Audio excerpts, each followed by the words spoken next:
नमस्कार, स्वागत है आप सभी का डीडी न्यूज के इस खास बुलेटिन एक्सप्रेस 100 में, जहां हम आपके लिए लेकर आते हैं राजनीति, मनोरंजन, देश दुनिया, खेल और व्यापार जगत की सभी बड़ी खबरों को एक्सप्रेस यानी कि फटाफट अंदाज में। और मैं हूं कृतिका। तो चलिए शुरुआत करते हैं इस खास बुलेटिन की और देखते हैं देश दिन भर की तमाम खबरें फटाफट अंदाज में। प्रधानमंत्री नरेंद्र मोदी आज सुबह वीडियो कॉन्फ्रेंसिंग के जरिए नवनियुक्त अभ्यर्थियों को लगभग 51,000 नियुक्ति पत्र वितरित करेंगे। इस अवसर पर प्रधानमंत्री नियुक्त अभ्यर्थियों को संबोधित करेंगे। रोजगार मेला देश भर में 46 स्थानों पर आयोजित किया जाएगा और इस पहल का समर्थन करने वाले केंद्र सरकार के विभागों के साथ साथ राज्य सरकारों, केंद्र शासित प्रदेशों में भर्तियां हो रही हैं।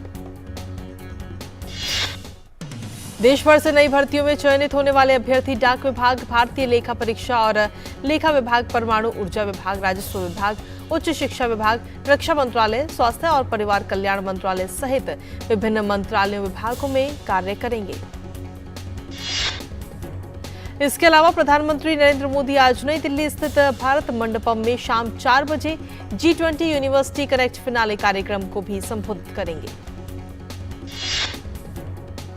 G20 जन भागीदारी आंदोलन में देश भर के विभिन्न स्कूलों, उच्च शिक्षा संस्थानों और कौशल विकास संस्थानों से रिकॉर्ड 5 करोड़ से भी ज्यादा युवाओं ने भाग लिया। G20 यूनिवर्सिटी कनेक्ट फिनाले में कार्यक्रम स्थल पर लगभग 3,000 छात्र संकाय सदस्य और भागीदार विश्वविद्यालयों के कुलपति हिस्सा लेंगे। देश भर से छात्र भी इस कार्यक्रम से लाइव जुड़ेंगे। प्रधानमंत्री नरेंद्र मोदी आज से 2 दिवसीय गुजरात दौरे पर रहेंगे, जहां प्रधानमंत्री वाइब्रेंट गुजरात ग्लोबल समिट के 20 वर्ष पूरे होने के उपलक्ष्य में आयोजित एक कार्यक्रम में हिस्सा लेंगे। प्रधानमंत्री छोटा उदयपुर के बोडेली में 5,200 करोड़ रुपए से अधिक की परियोजनाओं का लोकार्पण और शिलान्यास करेंगे।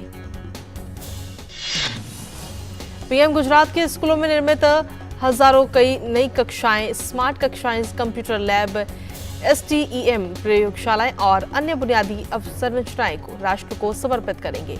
इस मिशन के तहत गुजरात के स्कूलों में हजारों कक्षाओं में सुधार और उन्नयन के लिए भी आधारशिला रखेंगे। प्रधानमंत्री विद्या समीक्षा केंद्र 2.0 परियोजना की आधारशिला भी रखेंगे। ये परियोजना विद्या समीक्षा केंद्र की सफलता को देखकर तैयार की जाएगी, जिसने गुजरात में स्कूलों की निरंतर निगरानी और छात्रों के सीखने के परिणामों में सुधार को सुनिश्चित किया है। मध्य प्रदेश विधानसभा चुनाव को लेकर बीजेपी ने उम्मीदवारों की दूसरी लिस्ट जारी की है। इसमें 39 सीटों के लिए प्रत्याशियों के नामों का ऐलान किया गया।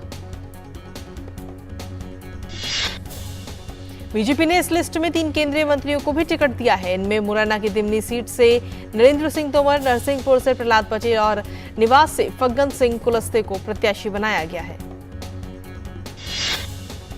बीजेपी अपने 4 सांसद को भी विधानसभा चुनाव लड़ा रही है। जबलपुर पश्चिम से राकेश सिंह, सतना से गणेश सिंह, सीधी से रीति पाठक और गाडरवारा से उदय प्रताप सिंह को प्रत्याशी बनाया गया है।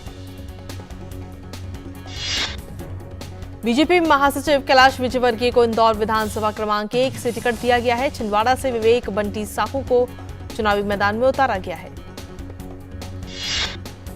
कैलाश विजयवर्गीय ने कहा कि ये उनका सौभाग्य है कि उन्हें चुनावी राजनीति में भाग लेने का अवसर मिला और वो पार्टी की अपेक्षाओं को पूरा करने का प्रयास करेंगे। भाजपा समर्थकों ने इंदौर में पार्टी नेता कैलाश विजयवर्गीय को आगामी विधानसभा चुनाव के लिए इंदौर 1 निर्वाचन क्षेत्रों से टिकट दिए जाने के बाद उनके आवास के बाहर जश्न मनाया। वहीं नरसिंहपुर से चुनावी मैदान में उतारे जाने पर केंद्रीय मंत्री प्रहलाद सिंह पटेल ने खुशी जताई कि वो पहली बार अपनी जन्मभूमि और कर्मभूमि से चुनाव लड़ेंगे। वहीं सैलाना सीट से टिकट दिए जाने पर भाजपा नेता संगीता चारेल ने कहा कि भाजपा विकास के मुद्दों पर वहां चुनाव लड़ी थी और इस बार भी लड़ेगी। 75 साल वहां कांग्रेस के विधायक रहे हैं, लेकिन विकास के कोई कार्य नहीं हुए। मध्य प्रदेश विधानसभा चुनाव के लिए मुरैना से टिकट दिए जाने पर भाजपा नेता रघुराज कसाना ने कहा कि वो निश्चित रूप से पार्टी कार्यकर्ताओं की भावनाओं पर खरा उतरने की कोशिश करेंगे। वहीं टिकट मिलने पर भाजपा नेता दुर्गालाल विजय ने कहा कि वो पूरी कोशिश करेंगे कि श्योपुर से भाजपा की जीत हो। भाजपा की जीत होने पर क्षेत्र में तेजी से विकास होगा। कैबिनेट की नियुक्ति समिति ने प्रधानमंत्री के सलाहकार अमित खरे के कार्यकाल के विस्तार को मंजूरी दे दी है। उन्हें ये सेवा विस्तार 12 अक्टूबर 2023 के बाद की अवधि के लिए दिया गया है। केंद्रीय गृह एवं सहकारिता मंत्री अमित शाह आज अमृतसर में उत्तरी क्षेत्रीय परिषद की 31वीं बैठक की अध्यक्षता करेंगे। उत्तरी क्षेत्रीय परिषद में पंजाब, हरियाणा, राजस्थान और हिमाचल प्रदेश राज्य तथा केंद्र शासित प्रदेश दिल्ली, जम्मू कश्मीर, लद्दाख और चंडीगढ़ शामिल हैं। विदेश मंत्री डॉक्टर एस जयशंकर ने संयुक्त राष्ट्र मुख्यालय में संयुक्त राष्ट्र महासचिव एंटोनियो गुटेरेस से मुलाकात की। दोनों नेताओं के बीच वैश्विक संगठन में सतत विकास के एजेंडे को मजबूती देते हुए और उसकी ओर से भारत की G20 अध्यक्षता के योगदान पर चर्चा हुई। विदेश मंत्री डॉक्टर एस जयशंकर ने अंतर्राष्ट्रीय वित्तीय संस्थानों में सुधार के लिए संयुक्त राष्ट्र प्रमुख की प्रतिबद्धता की सराहना की है। तमिलनाडु को कावेरी नदी का पानी छोड़े जाने के खिलाफ कर्नाटक में विरोध हो रहा है। कई संगठनों की ओर से आज बेंगलुरु शहर में बंद भी बुलाया गया। शहर में कानून व्यवस्था और शांतिपूर्ण बंद के मद्देनजर आधी रात से ही धारा 144 लगा दी गई। स्कूल कॉलेजों में आज छुट्टी है और बेंगलुरु विश्वविद्यालय ने अपनी सारी परीक्षाएं स्थगित कर दी हैं। इन सबके बीच कर्नाटक के मुख्यमंत्री सिद्धारमैया ने कहा कि उनकी सरकार प्रदर्शनकारियों को नहीं रोकेगी, लेकिन शांति व्यवस्था बनी रहनी चाहिए। राज्य सरकार की ओर से यह भी कहा गया कि वो सुप्रीम कोर्ट में सुनवाई के दौरान अपनी ठोस दलीलें पेश करेगी। केंद्रीय आवास और शहरी कार्य मंत्रालय आज से इंदौर में 2 दिवसीय इंडिया स्मार्ट सिटीज कॉन्क्लेव 2023 का आयोजन कर रहा है। इस कॉन्क्लेव में उन सभी 100 स्मार्ट शहरों की भागीदारी देखी जाएगी जो शहरी नवाचार में सबसे आगे रहकर शहर के विकास की प्रक्रिया में एक प्रतिमान परिवर्तन का नेतृत्व कर रहे हैं।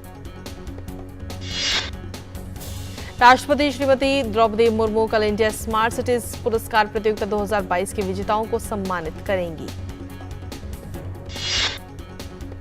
केंद्रीय ग्रामीण विकास और पंचायती राज मंत्री गिरिराज सिंह आज ग्रामीण विकास कार्यक्रमों के सामाजिक लेखा परीक्षा पर दूसरे राष्ट्रीय सेमिनार को संबोधित करेंगे। पारदर्शिता और जवाबदेही लाने की दृष्टि से सामाजिक लेखा परीक्षा की पुनः समीक्षा करना इस राष्ट्रीय सेमिनार का विषय है। भारतीय सेना और संयुक्त राज्य अमेरिका की सेना नई दिल्ली में 35 देशों की सेनाओं के प्रमुखों और प्रतिनिधियों के 3 दिवसीय सम्मेलन 13वें IPACC, 47वें IPAMS और 9वें SELF की सह मेजबानी कर रही है। मानेकशॉ सेंटर में आज सुबह उद्घाटन समारोह होगा, जिसमें रक्षा मंत्री राजनाथ सिंह और chief of defence staff general Anil Chauhan समारोह में हिस्सा लेंगे। प्रसार भारती पश्चिम जोन के अपर महानिदेशक JK चंदीरा ने आज कहा कि दूरदर्शन का पूरा ब्रांड सच पर टिका हुआ है और यहां जनता का जनता के लिए और जनता द्वारा चलाया जा रहा ये उपक्रम है। मुंबई में आयोजित आइकॉनिक ब्रांड ऑफ इंडिया के 6ठे संस्करण में प्रसार भारती को सम्मानित किए जाने के मौके पर वो decoding the role of DD, how it continues to maintain its legacy on podcaster विषय पर बोल रहे थे। उन्होंने कहा कि दूरदर्शन का 1959 से अब तक का सफर लोगों को समर्पित है। उन्होंने प्राथमिक विद्यालयों में बच्चों की उपस्थिति के लिए चलाए गए स्कूल चले हम एवं पोलियो उन्मूलन जैसे अभियानों को दूरदर्शन की बदौलत सफल करने का भी उदाहरण दिया। पेयजल और स्वच्छता विभाग ने देश भर में कंप्रेस्ड बायोगैस और बायोगैस संयंत्रों के पंजीकरण को सुव्यवस्थित करने के लिए गोवर्धन के लिए एक एकीकृत पंजीकरण पोर्टल की शुरुआत की है। ये पोर्टल govardhan.co.in पर अब तक 1163 से ज्यादा बायोगैस संयंत्र और 426 कंप्रेस्ड बायोगैस संयंत्र पंजीकृत हो चुके हैं। पंजीकृत संयंत्र रसायन और उर्वरक मंत्रालय के तहत उर्वरक विभाग की बाजार विकास सहायता योजना के तहत सहायता के लिए पात्र हैं।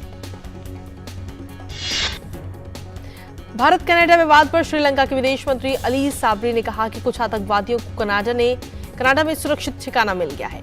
कनाडाई प्रधानमंत्री के पास बिना किसी सबूत के कुछ अपमानजनक आरोप लगाने का यही तरीका है। श्रीलंका के विदेश मंत्री ने कहा कि ऐसी ही बात उन्होंने श्रीलंका के लिए भी की। ये कहना है कि श्रीलंका में नरसंहार हुआ था एक भयानक सरासर झूठ था। सभी जानते हैं कि हमारे देश में कोई नरसंहार नहीं हुआ। केंद्रीय अल्पसंख्यक मामलों की मंत्री स्मृति ईरानी नई दिल्ली में सऊदी अरब के शाही दूतावास में 93वें राष्ट्रीय दिवस समारोह में शामिल हुई। स्मृति ईरानी ने इस दौरान कहा कि प्रधानमंत्री मोदी और सऊदी अरब के क्राउन प्रिंस के निर्देशन में रणनीतिक साझेदारी परिषद ने द्विपक्षीय सहयोग, राजनीतिक आदि क्षेत्रों में संबंधों को आगे बढ़ाने का काम किया है। पश्चिम बंगाल में डेंगू का कहर लगातार बढ़ता जा रहा है। अभी तक डेंगू के 40,000 से ज्यादा मामले सामने आ चुके हैं। पश्चिम बंगाल में डेंगू से 35 लोगों की मौत की भी जानकारी है। हालांकि मौत के स्पष्ट आंकड़े अभी जारी नहीं किए गए। मुंबई में लोकसभा और राज्यसभा में महिला आरक्षण बिल पारित होने पर अभिनेत्री लारा दत्ता ने कहा कि यह शानदार है। मुझे लगता है कि यहां से भविष्य और उज्जवल होगा। लोकसभा और राज्यसभा में महिला आरक्षण बिल पारित होने पर अभिनेत्री पत्रलेखा पॉल ने कहा कि ये देश के लिए, हमारे देश की महिलाओं के लिए बहुत बड़ी बात है और हम उन लोगों के आभारी हैं जिन्होंने इस विधेयक को पारित किया है। मध्य प्रदेश में सुरक्षा बलों ने उज्जैन के महाकालेश्वर मंदिर में मॉक ड्रिल किया। ओडिशा में केंद्रीय मंत्री धर्मेंद्र प्रधान ने तालचेर में कई गणेश पंडालों का दौरा किया और भगवान गणेश के दर्शन किए। और बुलेटिन में फिलहाल वक्त एक छोटे से ब्रेक का। आप देखते रहिए डीडी न्यूज। मैं क्या जी, सब जानते हैं, जहां दिखे मारियो, अपना समझ के खा लियो। चाची, कल्याण भव, सुखी भव और सबसे जरूरी आशीर्वाद, आयुष्मान भव। वो तो मोदी सरकार सबको दे रही है। देश के धनी आदमी जिस प्रकार से आरोग्य की सेवा प्राप्त कर सकते हैं, अब मेरे देश के गरीब को भी वही सेवाएं उपलब्ध होनी चाहिए। शुरू हो रहा है आयुष्मान भव अभियान 17 सितंबर से। आयुष्मान आपके द्वार का तीसरा चरण। मोबाइल से ही बन जाएगा आयुष्मान कार्ड। आयुष्मान मेला आयोजन, जहां कई बीमारियों की होगी मुफ्त जांच और इलाज। अंगदान शपथ पंजीकरण, जिससे हमारे बाद भी किसी और को मिले जीवन। रक्तदान शिविर और आयुष्मान सभा का आयोजन। इन सुविधाओं का लाभ उठाने नजदीकी आयुष्मान हेल्थ और वेलनेस सेंटर पर जाएं। अब होगा जन जन आयुष्मान। अर्जुन, एग्जाम्स में you made us really proud. अब आगे क्या सोचा है? पापा, मैंने IIT जाना है और इंजीनियर बनना है।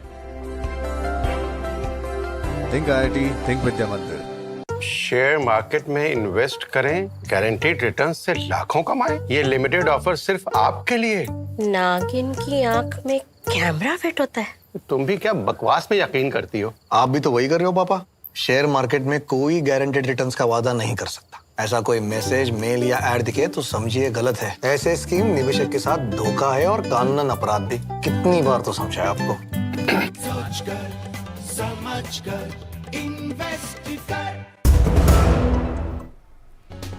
और ब्रेक के बाद एक बार फिर से स्वागत है आप सभी का एक्सप्रेस 100 में। अब रुक करते हैं एक्सप्रेस 100 में आगे की खबरों का। ग्लोबल रेटिंग एजेंसी S&P ने चालू वित्त वर्ष के लिए भारत की वृद्धि दर के अनुमान को 6% पर बरकरार रखा है। साथ ही S&P ने 2024-25 और 2025-26 में भारतीय अर्थव्यवस्था 6.9% की दर से बढ़ने का अनुमान लगाया है। दाल की बढ़ती कीमतों के मद्देनजर केंद्र सरकार ने अरहर और उड़द दाल की स्टॉक सीमा की अवधि को 30 अक्टूबर 2023 से बढ़ाकर 31 दिसंबर 2023 कर दिया है। नोटिफिकेशन के मुताबिक होलसेलर्स के लिए स्टॉक रखने की लिमिट को 200 टन से घटाकर 50 टन किया गया। अगस्त महीने में डीमैट अकाउंट की संख्या सालाना आधार पर 26% बढ़ाकर 12.7 करोड़ हो गई। इस बढ़त की मुख्य वजह शेयर बाजारों में आकर्षक रिटर्न और डीमैट अकाउंट खोलने की सुगम और सरल प्रक्रिया है। आरबीआई ने विभिन्न नियामक मानदंडों के उल्लंघन के लिए भारतीय स्टेट बैंक और इंडियन बैंक समेत 3 सरकारी बैंकों पर जुर्माना लगाया है। ये जुर्माना बैंक के नियमों को उल्लंघन करने पर लगाया गया है। आरबीआई गवर्नर शक्तिकांत दास के मुताबिक आरबीआई शहरी सहकारी बैंकों में कुल 8.7% एनपीए को लेकर केंद्रीय बैंक सहज नहीं है। गवर्नर शक्तिकांत दास ने शहरी सहकारी बैंकों से इस अनुपात को कम करने के लिए कहा है। नेशनल स्टॉक एक्सचेंज ने बाजार में ट्रेडिंग का समय बढ़ाने के लिए शेयर बाजार नियामक सेबी को एक प्रस्ताव दिया है। अगर समय सीमा बढ़ जाती है तो 3:30 बजे के बाद भी वायदा बाजार में ट्रेड करने का मौका मिलेगा। अंतर्राष्ट्रीय बाजार में कच्चे तेल की कीमतों के बढ़ने का सिलसिला जारी है। आज ब्रेंट क्रूड ऑयल $93 प्रति बैरल से ऊपर कारोबार कर रहा है।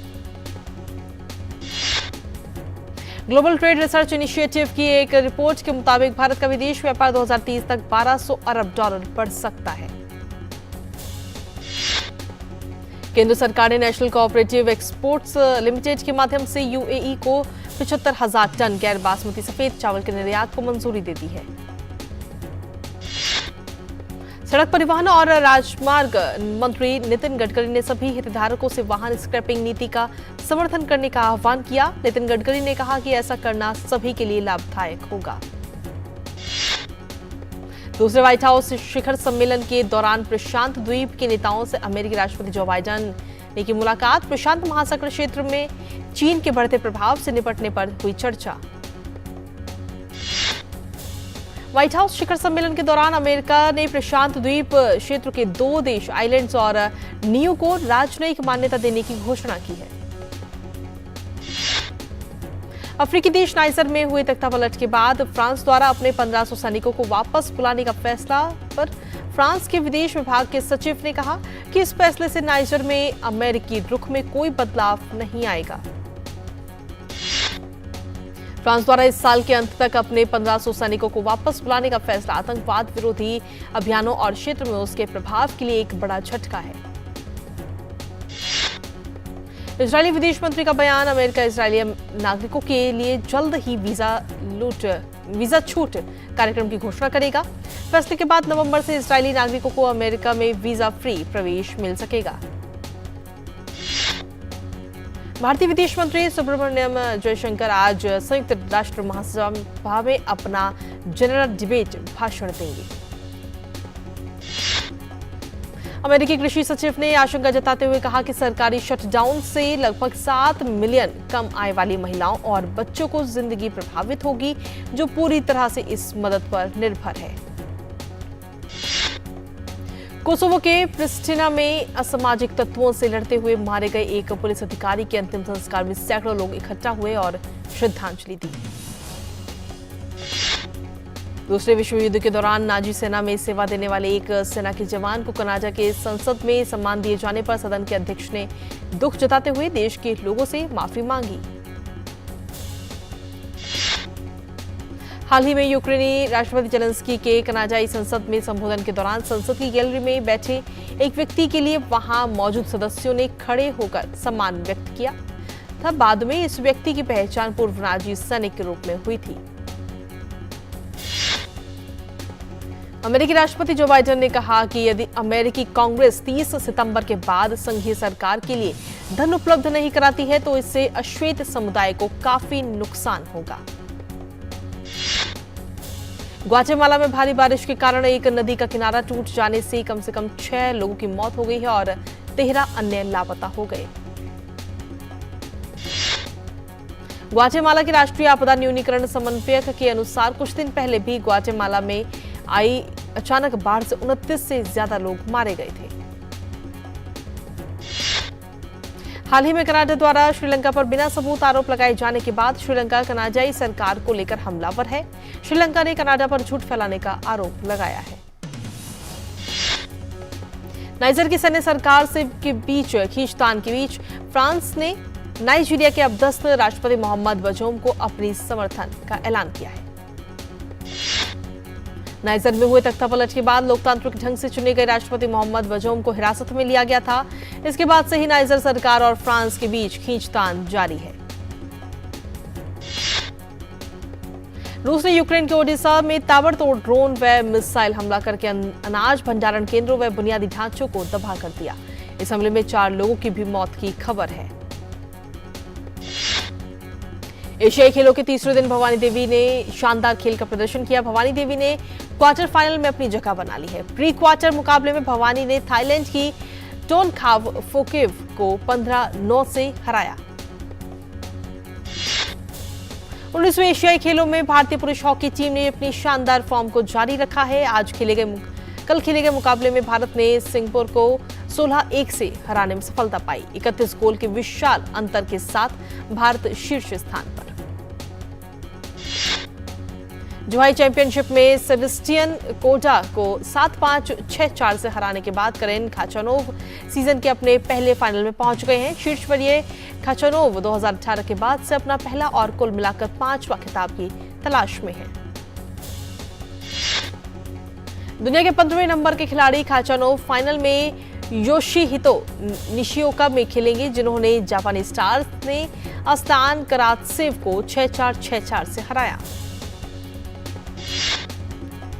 शीर्ष वरीयता प्राप्त अलेक्जेंडर ज्वेरेव ने ग्रिगोर दिमित्रोव को 6-3, 7-6 से हराकर चेंगडू ओपन के फाइनल में प्रवेश कर लिया है। फाइनल में उनका सामना रोमन सफियोलिन से होगा।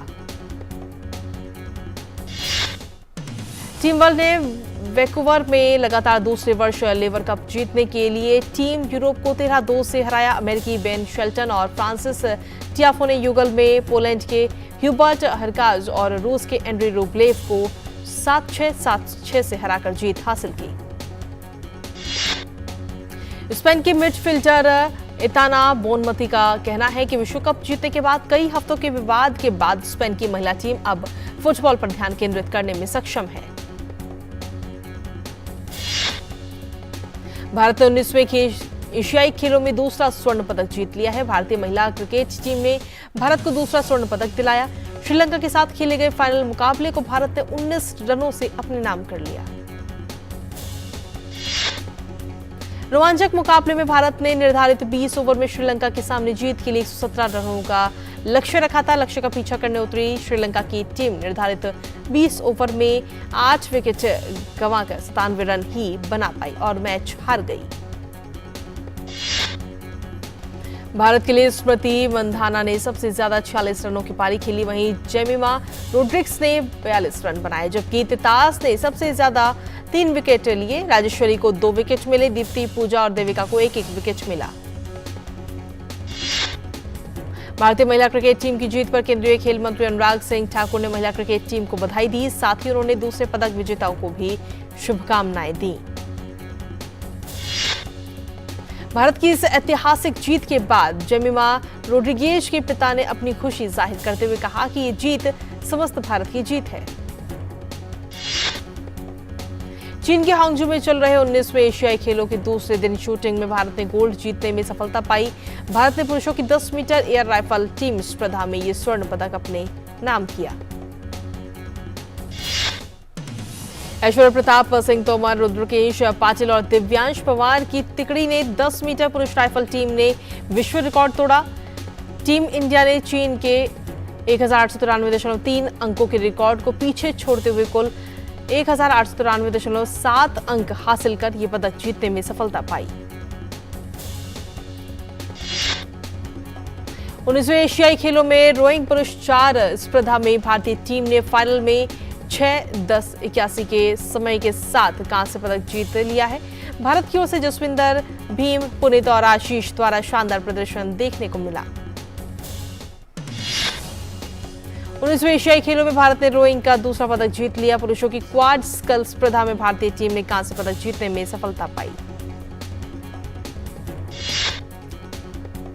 19वें एशियाई खेलों में निशानेबाजी में पुरुषों की 10 मीटर एयर राइफल व्यक्तिगत स्पर्धा में ऐश्वर्य प्रताप सिंह ने ब्रॉन्ज मेडल हासिल किया। इस इवेंट में रुद्रांश पाटिल चौथे नंबर पर रहे।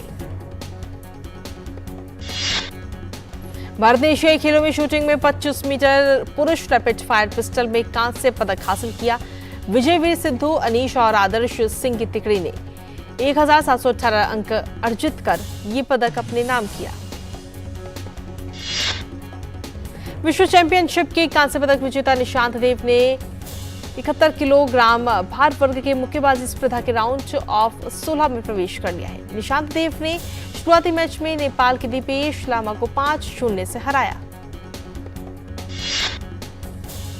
और भारत की रोशिबिना नवरेम देवी ने शानदार प्रदर्शन करते हुए वुशु के सेमीफाइनल में अपनी जगह बना ली है। इस जीत के साथ ही रोशिबिना नवरेम देवी के ने 19वें एशियन गेम्स में एक पदक भी अपना पक्का कर लिया है। और इसी के साथ फिलहाल एक्सप्रेस न्यूज में मेरे साथ इतना ही। मुझे और हमारी पूरी टीम को दीजिए इजाजत। नमस्कार।